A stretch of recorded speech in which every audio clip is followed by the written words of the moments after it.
Hér sko spurning, þannig að þið getið ráðið hvort þið viljið svara henni eða þið getið líka bara svara henni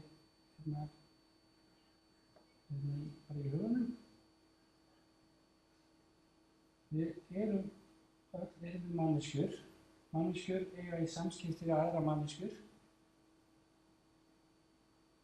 Spurningin sko að meðan allir eru einstakir, eru allir öðruvísi á sama tíma.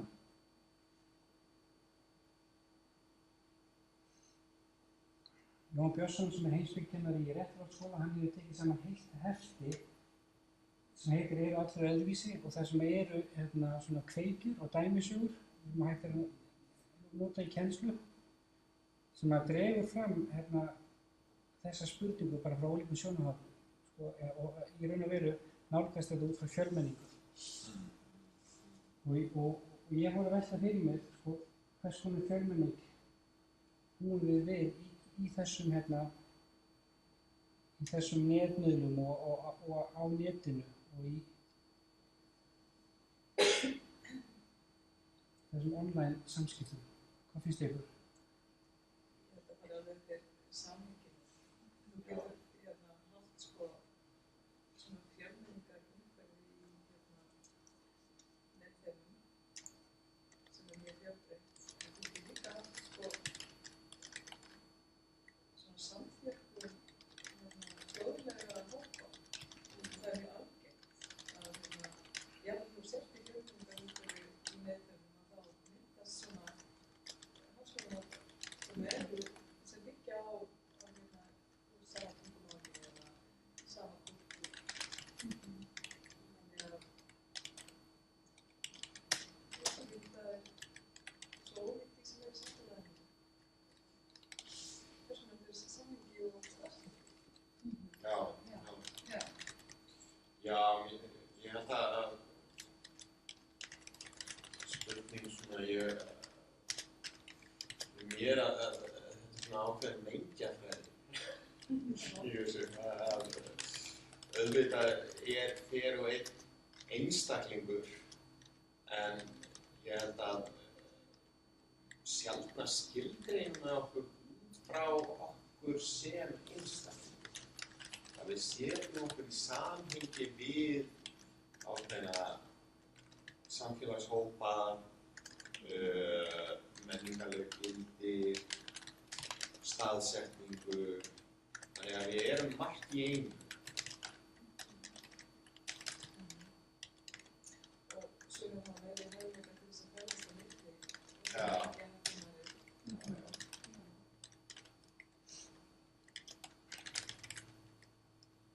Og kannski hafa meiri skilning á börnum hvers annars en að læra í þessu.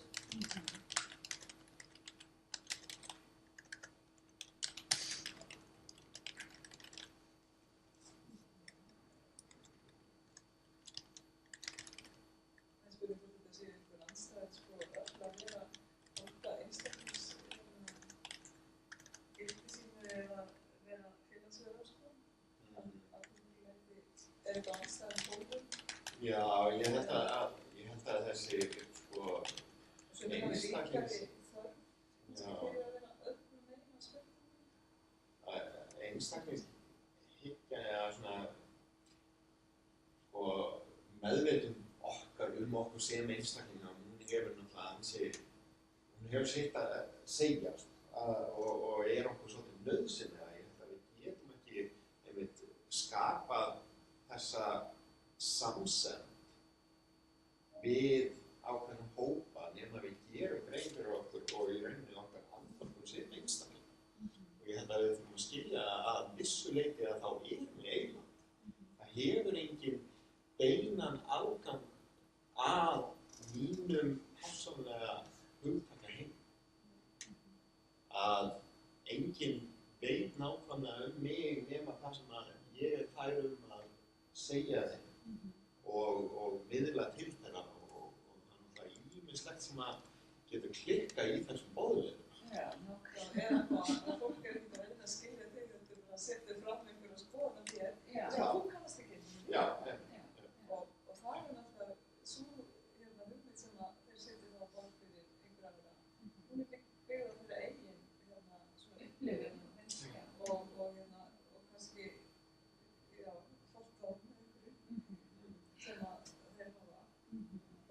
alls ekki að vera neitt með því að gera. Nei, ég sem eineggja tvíburi þekki þetta vel. Fólk sem veikist við þetta aftur í mig. Já, ég trú að því það er svolítið fólk.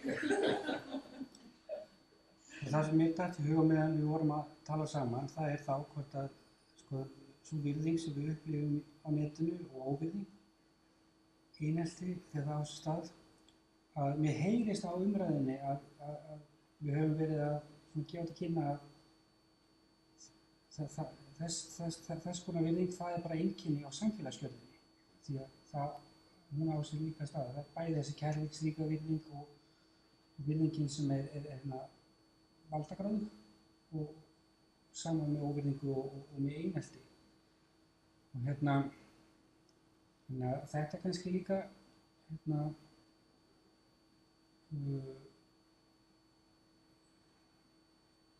hefur eitthvað með það að gera, sko, já, hvernig fyrirmyndir við erum og hvernig við eigum í samskiptum almennt. Sameinast ákveðin gildi, hvort þau eru góð eða slæm. Já, já. Hópast einhver gildismat. Og já,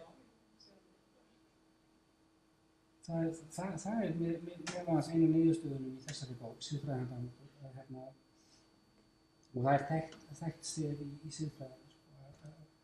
Þau siðferðilegu gildi sem við búum við, þau eru til komin vegna svona samfélagslegra áhrifa. Að getur, hvort sem það er að borða eitthvað tiltekið dýr eða hvort sem það er samræði skildmenna eða hvað, það fer það eiginlega eftir menningunni og það fer eftir því, sko, hvað hið tiltekna samfélag ákveður, hvort að einhverju gjörð fylgir skömm eða hvort hún sé svona viðtekin og samþykkt.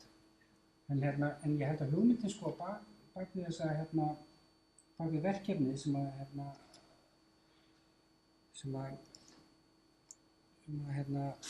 þessi áætlun Evrópuráðsins gengur út á, það er þá bara svo, sko, af hverju, hvað hefur skapað þá birtingarmynd virðingar sem býr í netinu eins og, já, á okkar tíma.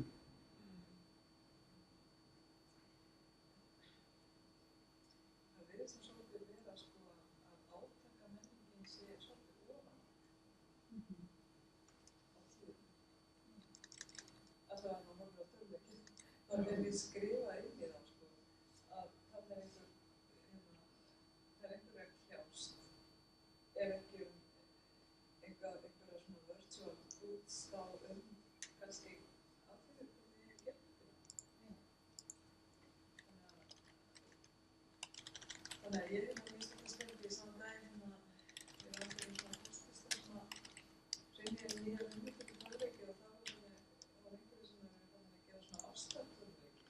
Það er ráðstefna í bígerð í Kaupmannahöfn það held ég á þessu ári sem að við höfum fjallað sko love, sex and í tölvuleikjum. Og mér fannst þetta ansið þetta fólumlegt og það er einhver kona sem að í því að skipta Þá er kannski svolítið áhugaverst að sjá hvernig þetta geti endað. Ég meina, ef þetta fer út á netið og ef við segjum að einhver ákveðin átaka-menning og svona masculinity sé svolítið ráðandi í þessum netheimum, að tekst að framkvæma einhverja, að koma á einhverju breytingu með svona leik eða endar leikurinn sem eitthvað allt annað en höfundurinn ætlaði sér.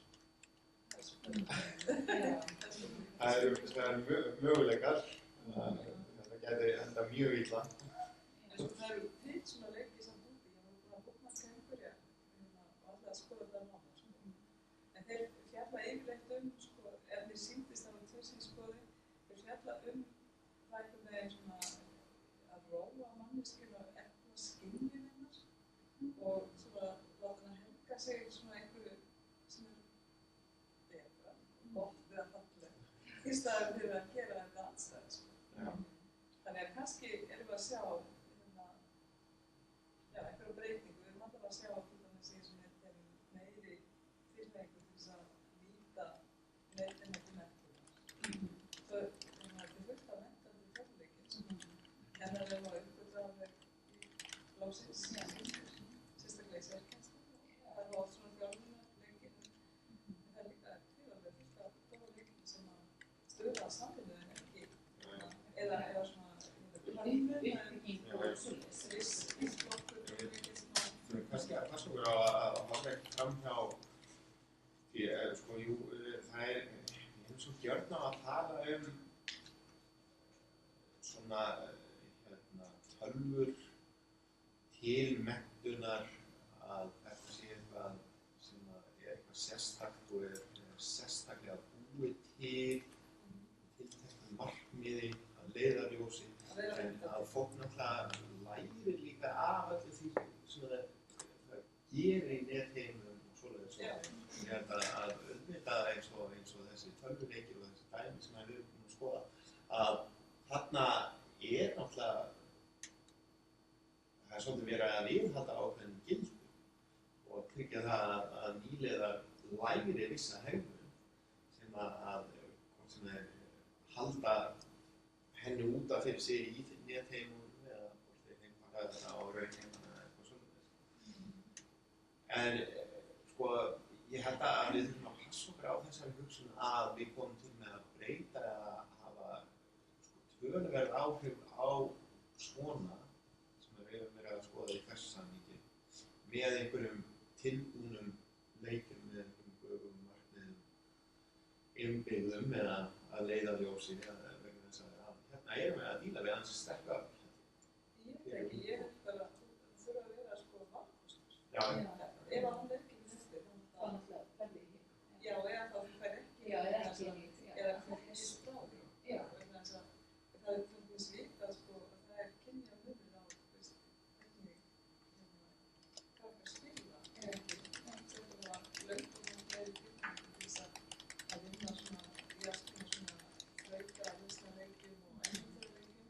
Skipta sér vinna á íþróttaleikjum og drápsleikjum en svo er einhverju aðrir músíaleikir sem það er meira fyrir bæri. Þessi munur sem hún nefnir, hann gæti líka verið einkenni á samfélagsgerðinni. Sko, þetta gæti verið eitthvað sem þau búin til.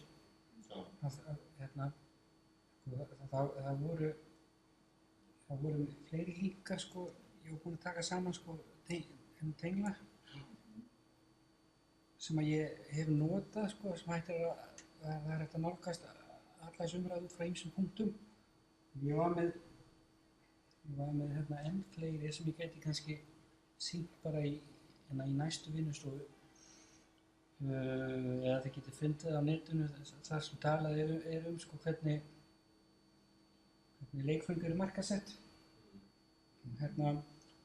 og hvað búið þar á bakvið, sko, hvort að það sé raunverulega, sko, hvort það sé verið að tala inn í einhvern raunverulegan mun á því hvernig krakkar leika sér, kynjamun, eða hvort það sé bara verið að reyna að selja fleiri leikföng.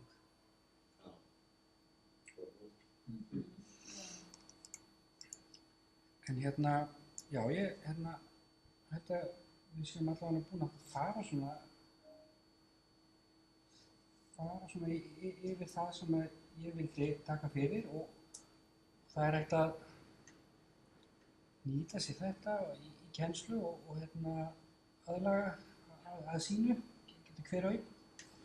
En þetta er svona nálgun sem að þú notar með þínum nemendum? Já. Sem eru á hvaða aldri? 16 til 19. Já. En ég hef líka stundað aflýsingar á unglingastigi í grunnskóla og það er hægt að stunda svona samræðu, sko, á hvaða stigi sem er. Það er enginn sem getur ekki rætt málum, það er enginn sem ekki hefur skoðun á hlutunum. Já, og það bara væri aðeins öðruvísi dæmi, ég myndi ekki nota sömu dæmin. Já, ég ætlaði einmitt að segja að maður þarf kannski að taka tillit til aldursnemenda í sambandi við hvað á þessum dæmi. Þá kannski myndi ég ræða þetta með leik og leikföngin eða eitthvað svoleiðis, sko. Það er alltaf hægt að finna sjónarhorn nemandans á efnið. Og það er eiginlega bara það sem er svo gaman við kennsluna. Þá bara þakka ég fyrir mig. Takk fyrir.